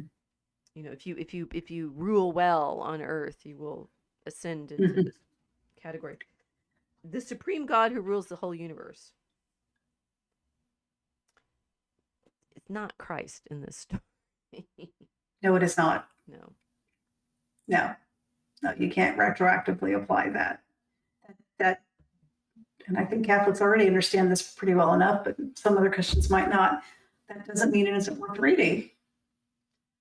It's still worthwhile reading what people thought back then. As I was reading this, I thought, no wonder the Greeks converted as quickly as they did. They were so darn close. They were so darn close to the truth already. Well, that's what Paul said when Yes, he goes to talk to the Athenians. Well, so and this, it's apparent when you read this. I highly recommend it. Do. okay, so this is, I'm glad you said that, because this is the challenge, right? So I'm in why am I on the internet having arguments with people? It's ridiculous. Um, I posted in my Substack something about, we posted our newsletter, right? And I was talking about words and the power of words. And of course, what I meant in the power of words is you can use them to label people, and then it acts back on your soul to convince yourself that you're fighting a monster and you're allowed to kill the monster. And Right. all of that power of the words it's not curse. I'm not going to say curse just because, superstitious as I am. Um, you haven't actually thrown a bullet at the person that you've labeled that way, but you've done something to your own soul that gives you the willingness to act, which is Mm-hmm. is very, very powerful and important. But somebody in Substack decided that I didn't know what I was talking about, and came in to tell me off because I was pretending that words matter in ways. He didn't read the post, and he wouldn't read the post. And I said, well, you mean Didn't it? Well, affects yeah. your soul? And he's like, why are you talking about souls? You didn't say anything about souls. I'm like, you didn't click the link. Talk about, not following the track, right? Of exactly what am I talking about here, and where is this coming from, and exactly what framing am I using to make this argument. But his contention is constantly, A, religion is made up and stupid, and B, I get to use the word that I have, white, to make you believe that you belong with me. And I'm like, you're doing it too, right? Yeah. Trying to make these magic words into things that describe reality that you are going to fight against, saying, well, my label it's the wrong label. This one's the real label, nominalist or realist or whatever. And claiming that you're going to be able to play this perfect discernment game between what the Greeks thought, well, the Septuagint is in Greek. The earliest Christians were Jews who had been reading it in Greek. Mm-hmm. Paul writes his letters in Greek because it's the great rhetorical language of the region. Mm-hmm. And the philosophy that John, who probably is Hebrew, uses Greek to talk about the word become flesh, the Right. logos. And then you have Cicero. The Romans are fascinated by the Greek philosophy, which is what Cicero is proving here. And they have a concept both of God who rules the universe and the structure of the universe, which includes the spheres, and I mean what Mm-hmm. Dante is going to put in his image of paradise, right? Yes. And figure out at which point you've tread onto the occult, right? Because you're talking about planetary Yeah. influences, which they do get to, right? Yeah. Um, and the zodiac, right? So now you've decided that all ancient philosophy is not only occult but Luciferian, and yet it's the reason we talk about the word becoming flesh. It is. Isn't that interesting? It is interesting. Paul's endlessly fascinating because of this. Because a lot of people, modern day people, will point out that all pagan gods are demons. Paul said so, Right. right? But Paul actually spoke directly to the people who had this image of the universe, which included their Greek gods, and it made it very easy for them to understand the real one, which is why he had success with them. Okay, so this is this is an interesting. I think we're going about conversion, talking to people wrong, right? And this is also the huge question that Charlie Kirk's death is bringing out for everybody. It's like he went and talked to people about Jesus, and he Yes. stood in the Pauline levels of go stand in the marketplace, or in our case, since we have no marketplaces because the malls are all shut, college campuses, and talk to people because we need our words to help each other see. I mean, mediate the. We're talking about my words to live by, my metaphors and containers and things like that. The primary medium we have is language.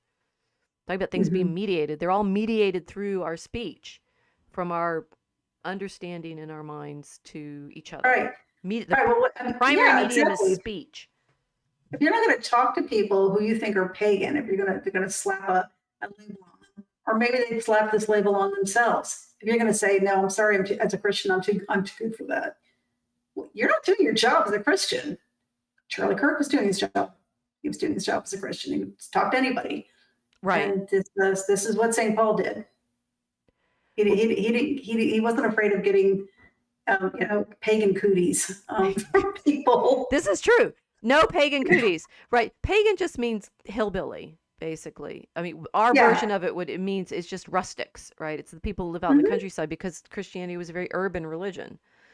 Right. The whole point of it is it's passes from city to city. Oh yes, and I had the best Twitter comment that I had was, I saw today something about arguing about, well, Jesus was born in Bethlehem, and at that point it was this province in Judea, which is this province in subset in Syria, which under the Roman Empire, which means Jesus was Italian.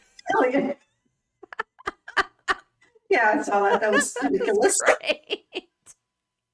Pretty funny.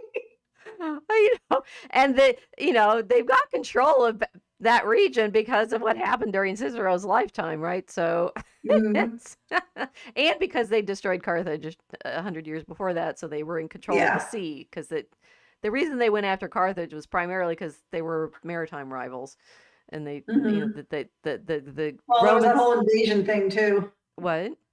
There was that whole invasion thing too. Isn't that thing? Carthage famously invaded Rome over the Alps with Hannibal. Oh, right. And Scipio Africanus defeated him, and the grandfather in this dream vision defeats Hannibal in that encounter, and then his grandson comes along and wipes out the city. But Hannibal's doing that in the Second Punic War. Now I've forgotten why the first one starts, right? But the main reality is, in the same year in which Scipio Africanus destroys, in 146 BC, when he destroys Carthage, the Romans also capture and take control of Corinth and destroy it, which is on a strait, but access to the Peloponnesus. So they're in big maritime mode at this point, conquering the sea and making it their sea. So that Paul eventually comes along and is able to travel in the way that he is around the Mediterranean is because Jesus was Italian. Or the thing is, or probably spoke Greek, right? Because everybody's reading the scriptures in Greek in that region because they're Greek, and Paul was, they're writing in Greek because that's the language the people in the city spoke. He was a Roman citizen. He spoke Latin and Greek and Hebrew, and he could get around very easily, and not just because of the Pax Romana, which was real. As brutal as they were, they actually kept the ocean's lanes open and the roads. So he was able to travel fought all the pirates. No, there's a big pirate clearing I'm so tired these days. I cannot remember any words. I just have the thought that there is a word that goes with that. What are words? Expedition. I did What like are that. words? Right. It's like, what are our medium of words, right? Um, Uh, what we've been talking about right now is God. I mean, the word for yes. God, what concept they're doing, and what you're saying about how when Paul goes and says, "Look, you're so close, I can show you this." Much of what we have is our concept of God, including our sense of God as creator and the universe that he created, comes from this ancient model, right? It's like Mhm. God creates the heaven and earth. But the Old Testament comes out of a culture that had contact with Babylon famously because Nebuchadnezzar captures the elite and carries them off there, right? And then when they come Mhm. back, they have to rewrite everything because the books have been lost, and so it's all written down by Ezra. Guess what, right? That all of these cultures and conversations are overlapping a great deal more. I mean, it's interesting that people are worried about it now, right? We have all this globalism and stuff. It's like, do you understand history?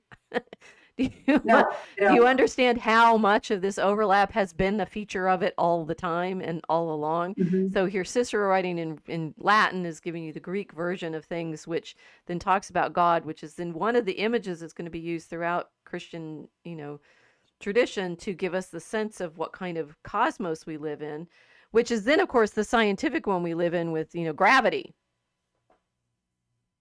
Okay. Um, oh, and then there's another layer that's still in the open.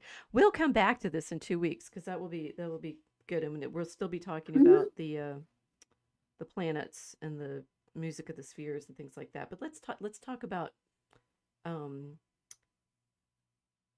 the souls go up back into the heavens, and they end up among the Milky Way where they get to be all stars, which Lewis did like this. He liked this in uses it in Voyage of the Dawn Treader when Mm. they find a fallen star and talk to it, I think. Mm. Yeah. And then I think Reepicheep goes into the sun, and you get the sense, well, anyway, the sort of feeling of like, where do you go as a soul, and Mhm. that the souls are there. um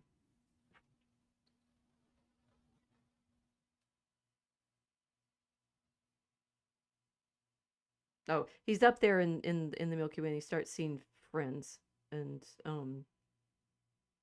saying, "Oh no, they're alive," right? So it's like Dante seeing souls. I mean, Yes. and of course these men are alive. His grandfather says, "Who have flown from the bonds of their bodies as from a prison. Indeed, that life of yours, as it is called, is really death. Just look up and see your father Paulus approaching you. When I saw him, I wept profusely, but he embraced and kissed me and forbade me to weep. As soon as I could check my tears and speak out, I said, I pray you, most revered and best of fathers, since this is truly life, as I hear Africanus tell, why do I linger on earth? Why do I not hasten hither to you?" And this is where it comes in the thing about saying you can't kill yourself and show up sooner Right. Right. because it's not appropriate. So we think is suicide Mhm. is the prohibition of suicide, is it actually Christian? Is there anything in the scriptures about suicide? I think there is actually. Oh, good. Can you find Find it it? for you. Yeah, I'll look for that. Um, I, I think sometimes we're not sure, right? And as we were just talking now, it's like, how do you separate out their worldview from the context in which they were evangelized? And say, well, if the Romans had this vision of the cosmos, and then they come to understand that Christ is the creator of it, are they wrong about which part of it are they wrong about? Yeah. Right. Well, this is an They're, go ahead. they're wrong about the body being a prison. Well, and this is, I mean, right, because we Right. fight that as the Neoplatonic or Gnostic version of things, is saying the material world Mhm. is all evil in a prison. Right. They tended to look at the body as just nothing more than a vessel instead of an integrated whole, but body and soul. That's definitely in Paul. He is very strong on that imagery of incarnation. but he's oddly, I mean, I can understand why people are frustrated with Paul that he doesn't say other things. But who said it, and why are you so convinced that that's the part of the tradition you can clearly distill out from? It's like metallic assaying, right? You want to be able to assay out all the alloys, and we have unalloyed truth, as opposed to right, as opposed to pure, bronze or unadulterated something. truth here. Pure truth. John Nabrissi is asking, can words describe reality essence?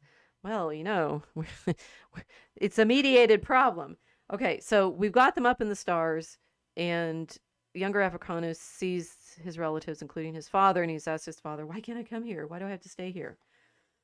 And Paulus says, you are mistaken, for until that God who rules all region of the sky, at which you are now looking, has freed you from the fetters of your body, you cannot gain admission here. This is that God who rules all the region of the sky. Then I start wondering what Macrobius says in his commentary. We won't go there yet. This is still just the Ciceronian version. Yeah. Men were created with the understanding that they were to look after that sphere called Earth, which you see in the middle of the temple. Minds have been given to them out of the eternal fires you call fixed stars and planets. Those spherical solids which, quickened with divine minds, journey through their circuits and orbits with amazing speed. Wherefore, Scipio, you and all other dutiful men must keep your souls in the custody of your bodies, and must not leave this life of men except at the command of that one who gave it to you. I mean, that sounds to me like the argument that a lot of people use against suicide. Yeah. That you may not appear to have deserted the office assigned you. That's different. Because this is Cicero trying to make it an obligation to serve the government, right? He was, right, but it could also be applied to anybody who hears it. Right. Everybody needs their part. Well, and our theme tonight being you don't really know where you got all this stuff. And if we start hunting it down, you're going to be even more worried than you are usually on the internet. So get to the Halloween bit. Which Halloween bit? What? Oh, we'll just keep doing that. This is our Halloween season, right? We're going to be doing the Dream of Scipio until Halloween season. Yeah. Okay. Well, no, we do have a Tolkienian guest in the middle of all of this, right? But we'll just stick with this problem of the reality that Cicero gives us, that Macrobius comments on, that turns into Dante and Chaucer, and yet I thought it was What? I'm sorry. I thought it was a really Halloween bit when he explains what happens to people who desert their post, so to speak. Oh, where's that? Is that? It was in the next couple of lines, I think. Okay, keep going. I had already stopped. But Scipio, cherish justice and your obligations to duty, as your grandfather here and I, your father, have done. This is important where parents and relatives are concerned, but is of utmost importance in matters concerning the Commonwealth. And I think Commonwealth here is a republic, right? So this is your governmental role requires you. This sort of life is your passport into the sky. This is a hilarious translation. To a union with those who have finished their lives on earth and who, upon being released from their bodies, inhabit that place at which you are now looking. It was a circle of surpassing brilliance gleaming out amidst the blazing stars, which takes its name, the Milky Way, from the Greek word. Was that the part you were thinking of? No. You mean the crazy bit where he gets at the end where how he's a god, right? No, not that one. In between. So at a certain point, he talks about what happens to people who desert their post, and basically they're ghosts. Maybe you had a different you have a different translation. I got the one you gave me. I know. I'm using a different one. You don't have the book. Say, I gave you the online one I had access to. Sneaky. But yeah, it's he doesn't use the word ghosts even in the translation you gave me, but he said basically they wander the earth. Aha. Okay, so they don't get they don't get to be up there in the stars. No, they don't. They're stuck on Earth. They're stuck on Earth if they die before they finish their government duties. That sounds like an old joke about purgatory being for civil servants or something. Suicides become civil servants in the afterlife. They did this in Beetlejuice. Yeah, Tim Burton didn't invent that. That's an old joke. That's it. It came from this. Well, I mean, what we are trying to establish is a lot of stuff you thought you knew came from this by way of Macrobius and all these poets that we've read. Yeah. I mean, talk about the if you're haunted, if you're haunted by things that you're just absolutely convinced are absolutely true, there's usually, I mean, this is what Tolkien actually enjoyed, right? The philological tracing of this kind of Mm-hmm. path, right? How do you where and Lewis, insofar as he was a literary historian, which he was. I mean, he actually wrote the Oxford book of um, the history of English literature, other than drama, in the 16th century, which he hilariously called his "Oh Hell," because it was his HEL, History of English Literature, Oxford History of English Literature, Cute. and it's a giant frustrating book for him to write, because the 16th century is filled with people who liked this kind of intermingling of natural history, philosophical philosophy, uh this language play and things like that. So if you're reading stuff like Shakespeare or Spencer, they're like steeped in it, Mm-hmm. which Lewis's point, but we've passed over something that's actually wild. Men were created with the understanding that they were to look after that sphere called Earth, which you see in the middle of the temple. What temple? Creation. Yep. Yeah. Which I didn't, I mean, I'm really obsessed with the temple because the temple imagery is absolutely critical to Christianity, witnessed by the letter to the Hebrews, particularly, and that Christ passes through the veil into the world, right? This is temple imagery of the straight up sort of the God is in the Holy of Holies, in the heavenly Mm-hmm. chamber, and passes from the heavenly chamber into the world, right? You go back to read that passage from Hebrews, right? It's in the New Testament, so don't be telling me sola scriptura. I'm talking something that's not there. It passes into the world through the veil, which in Philo he explains is the allegory of the elements, right? So Christ passes from the Holy of Holies, heaven, into the world through the veil and becomes incarnate, and then goes back out, right? So and carries the sacrifices, which is what the high priest Mm-hmm. does when he goes back into the Holy of Holies, carrying the sacrifices of the people. All of that temple imagery is for most modern Christians probably a little strange and odd, but you can bet their ears went wee when you have something like, here Cicero talking in terms of the whole cosmos is a temple with the earth at the Right. center. Now it does not feel like these are completely separate worlds, right? And this becomes a problem too. There's a lot of the Kabbalah, which I referenced, gestured to briefly, has a lot of numerology in it. Well, numerology is, we're going to find out more when we read more through the Dream of Scipio and the commentary, Mm-hmm. straight up Pythagorean mysticism, which Plato seems to have picked up when he's in Syracuse, probably. I'm reading, here's another book, Globe. This one's good. Um, uh, this is James Hannum's How the Earth Became Round, and he goes through, it's a similar kind of backstory of the discarded image, but in a mode of history of science. Um, Plato gets the Pythagorean stuff and then starts putting it into his celestial visions and such. You know, this is Macrobius as a Neoplatonist is going to take up all of this stuff, gets mixed. The mixture of things.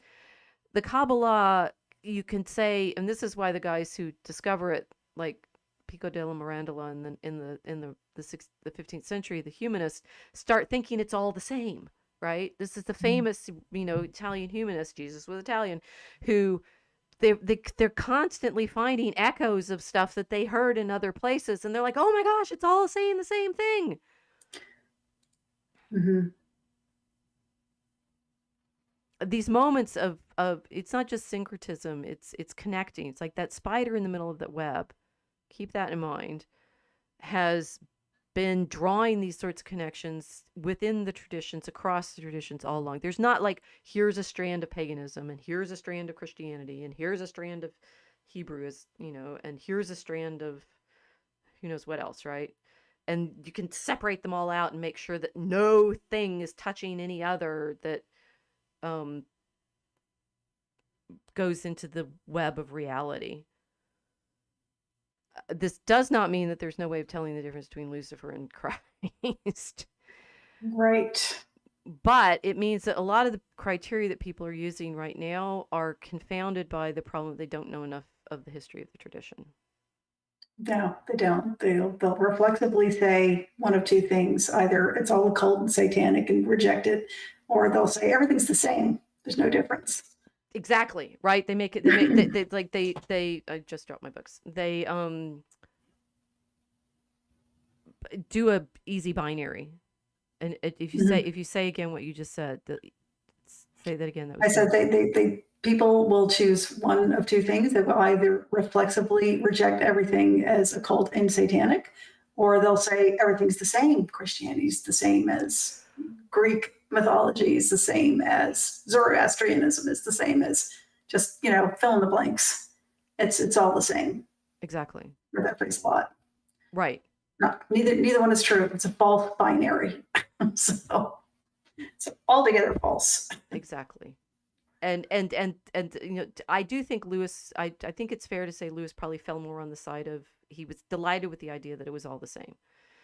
He was comforted by that mythological cross patterning that he felt like he found it. And we've talked about this before, that I think, Joseph Campbell does it in his Heroes of a Thousand Faces. And I drastically disagree with, although Campbell did do a commentary on Joyce, so we need to deal with Ulysses eventually, and Finnegan's Wake.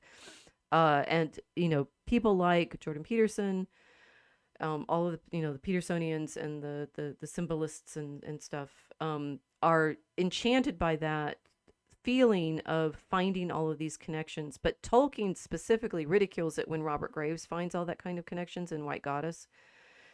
So it's this sort of easy binary between above the moon it's all perfect and below the moon it's all rotten, right? Yeah.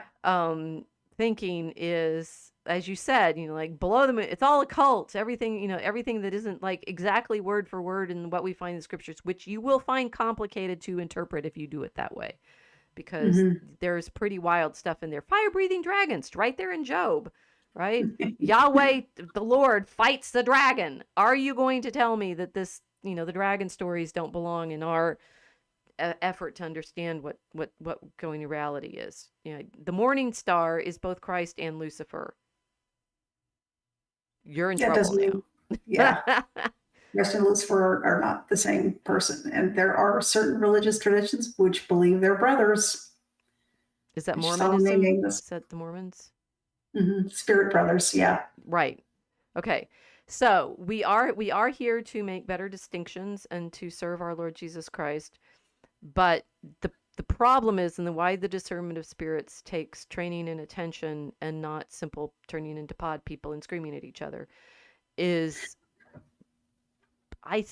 some ways it's the nature of our minds, right? It's the nature of how difficult it is for us to know what stories we've heard are true,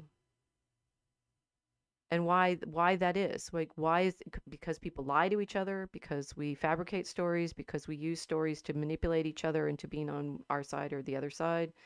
It's a fascinating, and Cicero right up there. We should probably talk about Ciceronian rhetoric sometime, and I should learn more about how Cicero engineers the death of the Republic. And I should read something besides 10 pages of what he's ever written. I haven't read that much Cicero, right? I don't like him. And I'm justified now in my dislike for him. So ha ha ha, right? He was siding with the oligarchs. He was Cicero's ghost. He could tell you don't like him. He showed up and made you dog bark. See, so my discernment is actually spot on and true, right? Anyway, let's see with the chat. You got any questions? So River Run is saying Halloween spiders, right? Well, we're in now. We promised, carry on. This is multi-part conversation.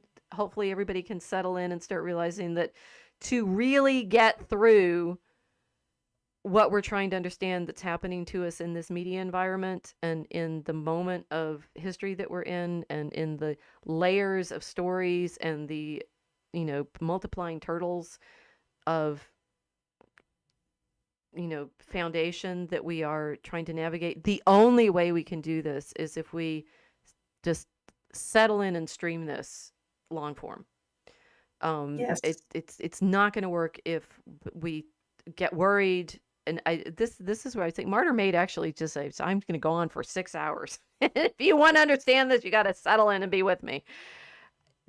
We can't make sense of things only in clips, right? The clips can be little bright sparkle sparks of, here, look at this, here, look at that, here, look at this, here, look at this. But as we talked about at the beginning, if you do that and you don't let yourself dream properly, come into the dream with us in the Mosaic Arc. Come into this long study so that you actually can order things correctly and not go Yes. not and make the connections properly rather than in waking horror. Yes. Sound bites got us into a mess. Oh man, yeah. Sound bites do not help us understand anything or each other. Very well said. And certainly not in the continuing, attention that we're paying to what Charlie Kirk had been saying, and the way in which people are representing what he did not say, even using when he's saying someone's name as if it's a racial slur. Which, Yeah. that means you've so dissociated language from referent that you can't even realize the context in which someone was talking. This is fragmented reality beyond madness. Mm-hmm. And we need to settle in and be able to